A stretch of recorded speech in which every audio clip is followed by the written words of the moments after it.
Night Vale Community Radio. Night Vale is a fictional town in the Midwestern United States, and it exists within the limits of a podcast that is released bi-monthly, twice a month, 1st and 15th. And let's just say Night Vale is not your typical town. It has all of the usual things, like a city council, a mayor, police, all sorts of things like that. But it has a few things others don't. Like vague, menacing government agencies, and a glow cloud that once came by and dropped animals, dead animals on the sea. It's very, very strange, to say the least. Imagine classic Twilight Zone, but weird eeriness. Nothing quite right. You know, to them, it's just a normal day in their town, but for other people, it's not at all. This is at the end of the episode called A Story About You, and it's different from most of the other episodes because this is not part of the speech. Okay, guys, keep going. The beginning, opening. Yep. It's different from the other episodes because instead of telling what's going on in the town that day, it tells the story of one citizen and his day and what he does. And this is the end of it. So you just sort of come into it rushing head first and hold on because it's going to get weird. By the road, you see a man holding a cactus in one hand and a pair of scissors in the other. He shakes both at you as you pass and howls. And then you're alone. Just you and the desert. You stop the car and get out. Pebbles crunch in the sand in response to your movement. The radio murmurs behind you, behind the closed doors of the car. The headlights illuminate only a few stray plants and the wide, dumb eyes of some nocturnal animal. You stop the car and get out. Looking back, you see the bulge of light that is your Night Vale. The purple cloud, now floating over the heart of the city, reaches its tendrils in and out of buildings. You hear screams and gunfire. You open the trunk and lay one hand on the crate. It pulses with some kind of life. Still no ticking, though. You look back. Several buildings are on fire.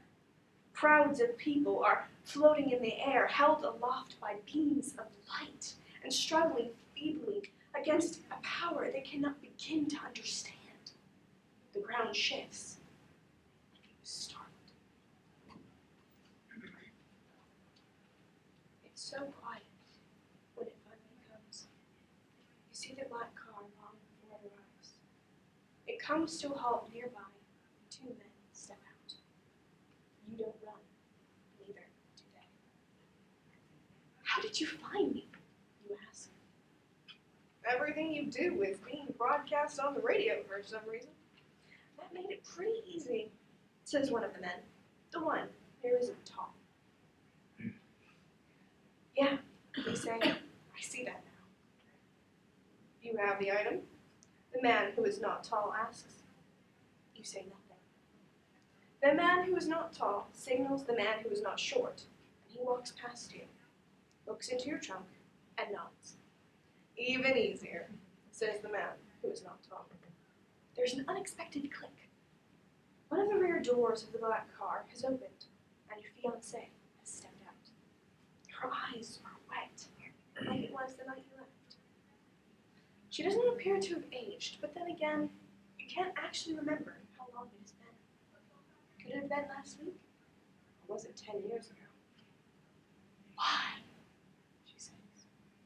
Why? Why? You don't know what to say.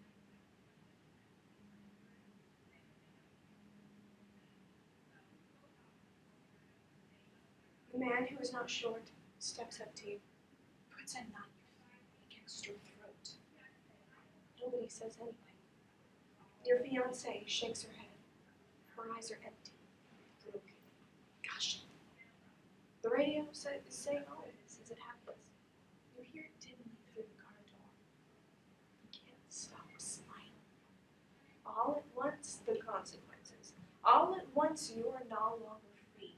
It is all coming back around. All at once, life, bleary, washed out, snaps back into focus. The red light on the tower is still blinking in the distance, and every message in this world has a meaning. It all makes sense, and you are finally being punished. Can't think of a time you have ever been happier. Your fiancé abruptly gets back into the car. Neither of the men seem to notice her. One opens the crate with a couple of quick taps and pulls out of it an intricate miniature house. Hours that must have been spent building it. Every detail is accounted for. Inside the house, you think you see for a moment lights, movement. Undamaged, says the man who's not tall. You beam him.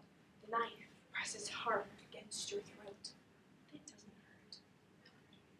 Your eyes wander, and you see above you the dark planet of awesome size, perched in its sunless void, an invisible titan, all thick black forests and jagged mountains and deep, turbulent oceans. A monster, spinning, soundless, forgotten. It's so close now.